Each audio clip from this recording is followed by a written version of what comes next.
Alors, elle a beau faire semblant, la République n'écoute pas les gens. Je vais vous en donner un exemple presque direct, un exemple d'hier. Vous savez peut-être que depuis hier, les pêcheurs, enfin depuis même une semaine, les pêcheurs au large de Saint-Brieuc se battent contre l'implantation d'éoliennes, d'un parc éolien qui doit être inauguré dans 3 ans. Et tous les pêcheurs de Saint-Brieuc, tous les pêcheurs d'Erquy, étaient hier avec leurs bateaux autour de la grande plateforme de ces éoliennes. Il y avait de la fumée, il y avait des fumigènes, il y avait des fusées de détresse, cas de le dire, il y avait du bruit, il y avait du mouvement. C'était une sorte de chouannerie sur mer qui se poursuivait sur la terre d'une certaine manière à travers les habitants, les gens du littoral, dont je ne pouvais être ce jour, mais que j'aurais évidemment rejoint si j'avais été chez moi, juste en face de l'endroit où ce grand parc éolien doit être fait. Alors, pourquoi je vous évoque cette histoire? Parce que cette histoire, elle arrive après de multiples autres. La Bretagne est l'une des victimes de la République. Lorsque je suis devenu royaliste, il y a à peu près 40 ans, un peu plus de 40 ans, un livre m'a été confié par un monsieur qui n'était pas encore décédé, qui s'appelait « La Bretagne malade de la République » de Job de Roincé. Oh, c'était un livre relativement simple, mais en gros, il disait ce que l'on n'entendait pas beaucoup à l'époque, c'est que la République était responsable de tous les maux, ou presque, de la Bretagne, et que justement, elle avait supprimé les libertés bretonnes au profit d'une liberté illusoire, la liberté, celle que l'on voit sur les murs des écoles ou sur les proclamations.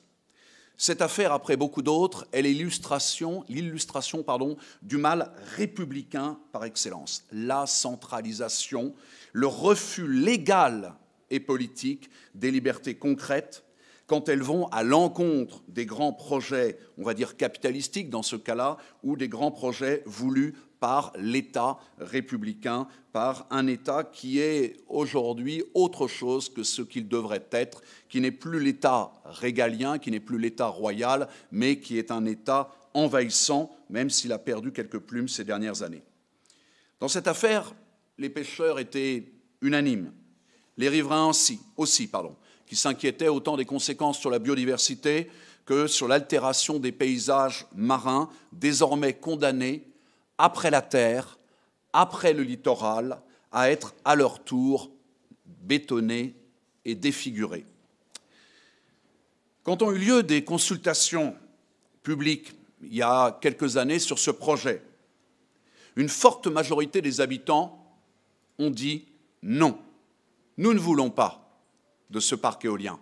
Alors on leur dit « Ah, mais l'éolien c'est formidable, l'énergie renouvelable, etc. etc. » En fait, c'est par paresse que l'on se réfugie derrière des grands projets industriels qui sont pensés par d'autres, quand la France a pourtant, il y a une quinzaine d'années, à travers quelques rapports, y compris parlementaires, évoqué d'autres formes d'énergie marine renouvelable qui seraient beaucoup plus efficaces et qui seraient surtout beaucoup moins impactantes, mais qui rapporteraient sans doute beaucoup moins à leurs promoteurs.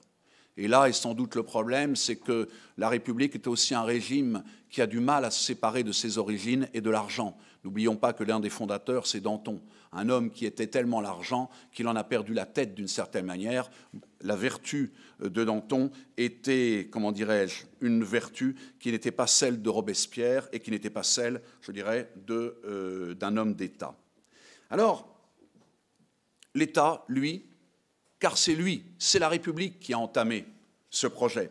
C'est la République qui a entamé ce processus de bétonisation, avec à chaque fois des bons arguments. L'écologie, l'écologie, l'écologie, entre guillemets. Mais vous savez, vous qui êtes des lecteurs de l'écologie intégrale, un terme qui est né d'ailleurs dans les milieux maurrassiens, dans une revue royaliste qui s'appelait « Je suis français », sous la plume de Jean-Charles Masson, vous savez que cette écologie gouvernementale légale n'est pas l'écologie intégrale, n'est pas l'écologie réelle. L'État n'a rien écouté. La République n'a pas écouté. Elle n'a écouté plutôt que les industriels, que les écolos-technos, que certains baptisent les écolos-escrocs, ceux-là même qui n'ont rien à voir avec l'écologie réelle. Je n'ai pas vu hier de drapeau des écologistes officiels. Je n'ai pas vu hier les grandes voix de l'écologie, les Jadot et compagnie, les Bayou, s'opposer à cette bétonisation de la mer, du large? Où était-il? L'écologie légale de la République, elle n'a rien à voir, ou si peu, avec l'écologie réelle. La ministre actuelle, elle en est vraiment la preuve concrète, la preuve publique, car ce projet et tant d'autres ne sont que des projets industriels, centralistes, qui visent le profit de quelques-uns, sans égard ni pour la Bretagne, ni pour ses paysages, ni pour ses habitants, et encore moins pour leur liberté, leurs droits et leurs pouvoirs. Dans cette affaire, la municipalité d'Erquy, voilà un pouvoir qui peut être intéressant, eh bien la municipalité d'Erquy, opposée au projet, s'est retrouvée littéralement harcelée par le préfet et par la justice. La loi s'imposait à Erquy, et s'y opposer, eh bien, c'était se trouver sous la coupe de celle-ci, sous la répression de celle-ci, avec des amendes très fortes à l'avance, à la clé. Dans cette affaire, elle s'est retrouvée harcelée, elle s'est retrouvée humiliée. Savez-vous, au fait, qui a délivré à quelques jours de la présidentielle, 5 jours de la récente présidentielle, l'autorisation de construction et d'exploitation? C'est le gouvernement de François Hollande. Et pourquoi est-ce que ça a été maintenu après? Après tout, le projet du Touquet a bien été remisé. Eh bien, il fallait en remiser l'un, il fallait en garder l'autre. Et là encore, on voit bien que l'intérêt de quelques-uns est allé contre les droits et les intérêts de beaucoup d'autres. Magouille et coup bas, mépris pour les peuples et les provinces chez ces jacobins républicains, les mêmes qui ont décidé, sur un coin de table, de découper la France en quelques régions administratives qui n'avaient plus rien à voir avec l'histoire. C'était vrai en décembre 1789, c'était vrai en 2014, encore. Je vais vous donner une anecdote. Un de mes amis qui travaille à Ouest France me faisait la remarque suivante, et qu'ils ont reçu à quelques minutes de la conférence de presse de François Hollande qui annonçait cette réforme, ils ont reçu une feuille avec le nombre des régions inconnues. Il y avait 3X à la place du nombre de régions. C'est-à-dire que ça s'est décidé à quelques minutes de l'intervention présidentielle. Voilà la manière dont sont traitées les libertés en France. Voilà la manière dont sont traitées les provinces. Voilà la manière dont sont écoutés, entre guillemets, les gens. Non, la République n'écoute pas. Et on le voit dans tellement d'autres affaires. On voit qu'elles sont transformées, ces provinces, en simples cas administratifs, alors qu'elles étaient vivantes, des provinces vivantes, réelles, vécues, aimées, parfois contestées aussi par le pouvoir, mais elles existaient. La gestion centralisée, on l'a vu aussi ces derniers temps avec la crise sanitaire. La crise sanitaire qui a été la preuve que le centralisme ne fonctionne pas. Au lieu d'avoir une approche territoriale, on a mis tout le monde d'un bout à l'autre de la France dans le même sac. Ceux qui avaient beaucoup de circulation de virus et ceux qui n'en avaient pas. La France, une et indivisible, là encore. On a l'impression que depuis 2 siècles, rien n'a bougé. Oh, bien sûr, il y a des conseils régionaux. Bien sûr, il y a un petit peu plus de décentralisation, mais on a l'impression que lorsqu'il y a des vrais enjeux, la République n'écoute pas, elle impose, elle ordonne, non, pas au sens de mettre de l'ordre. Elle impose au sens le plus rigoureux, le plus strict, le plus désagréable du terme. Alors nous, royalistes, qui nous situons dans une tradition d'action française, dans une tradition maurassienne, eh bien, nous n'aimons pas la République.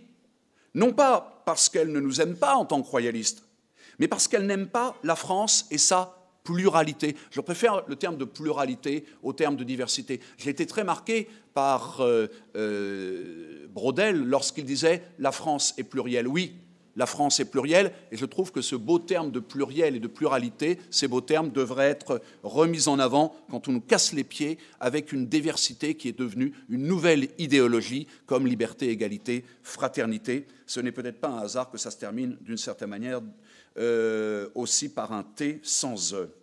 Ça ne va pas plaire aux féministes d'une certaine manière aussi. Alors, en tout cas, la République n'aime pas la France. La République n'aime pas les peuples de France et n'aime pas le peuple civique.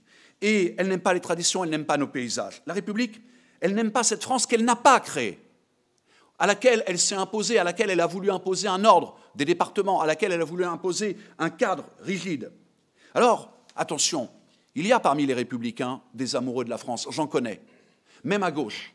Et je ne méconnais pas qu'après tout, M. Macron avait commencé son quinquennat, j'allais dire septennat, son quinquennat sous les ors du Louvre plutôt que sous la colonne de la Bastille. Mais tout cela n'était qu'illusion. Je crois que je n'ai pas été le seul à me faire, comment dirais-je, illusionner par cet aspect qui semblait plus régalien que ne l'avait été le prédécesseur, ce qui, il faut bien admettre, n'était pas trop compliqué tout de même. Alors, en tout cas, il est bien beau de dénoncer. J'ai dénoncé, j'ai passé mon temps à dénoncer. Il ne me reste plus beaucoup de temps pour proposer, direz-vous, mais sans proposition, la critique est inutile, elle est vaine, et nous ne sommes pas des anarchistes, nous ne sommes pas des nihilistes, nous sommes des royalistes, des constructeurs, des fondateurs, je dirais même des refondateurs. Et si nous parlons des libertés, c'est pour les défendre, oui.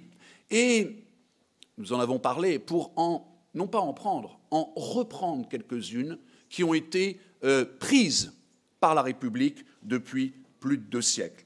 Et nous proposons une alternative royale, une monarchie nationale, fédérale, sociale, populaire, traditionnelle dans ses principes, mais contemporaine dans ses applications.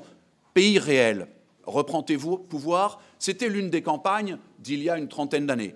Je vois parmi les personnes assemblées quelques-uns qui ont connu et qui ont collé des autocollants qui présentaient ce slogan. C'était un slogan qui reste toujours d'actualité, une actualité qui, comme vous le voyez, le confirme tous les jours.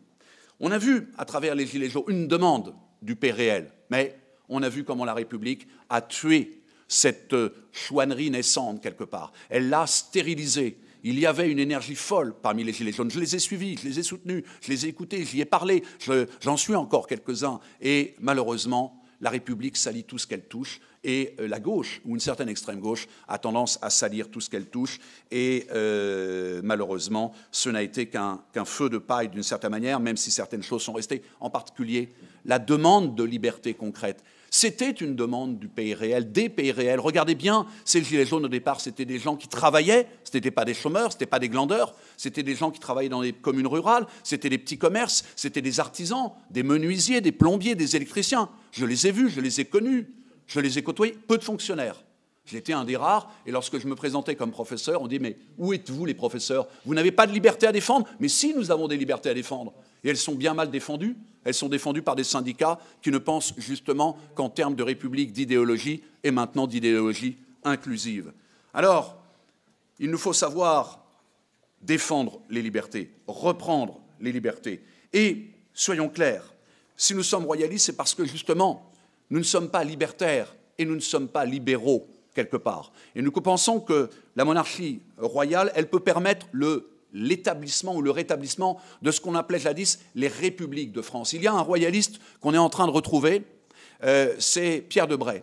Et Pierre de Bray disait « Je suis un républicain, mais je suis plus républicain que les républicains officiels. » Pourquoi? Parce que je veux les libertés locales, je veux les libertés professionnelles, je veux les libertés universitaires, je veux les libertés scolaires.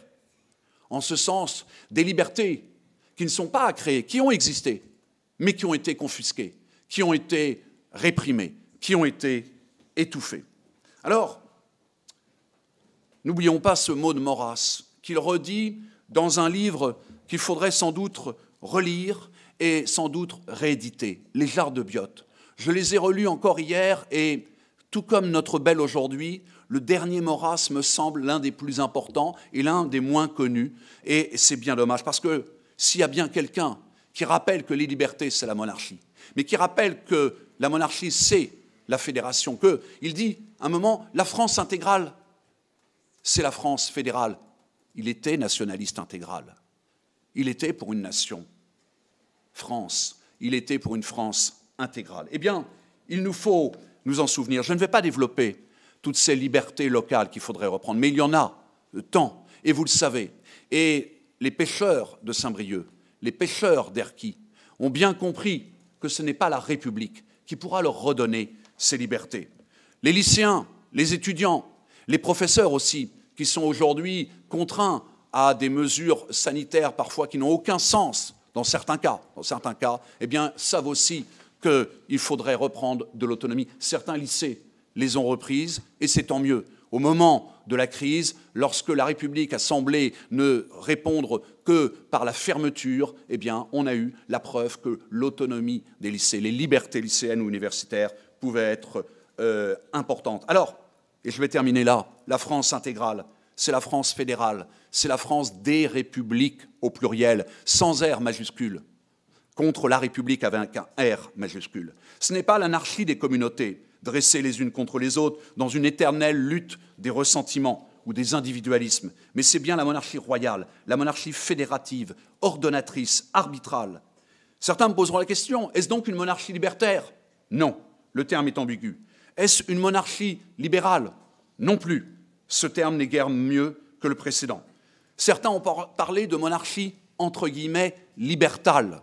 Alors, le libertalisme n'est pas encore entré dans le vocabulaire politique. Nous nous contenterons de dire que c'est de la monarchie royale que pourront naître, renaître les libertés, toutes les libertés communales, professionnelles, provinciales, non pas les libertés au sens de l'individualisme destructeur, mais au sens des communautés fondatrices. Et pour que vivent les libertés, eh bien, il n'y a qu'un mot, ou plutôt trois, vive le roi.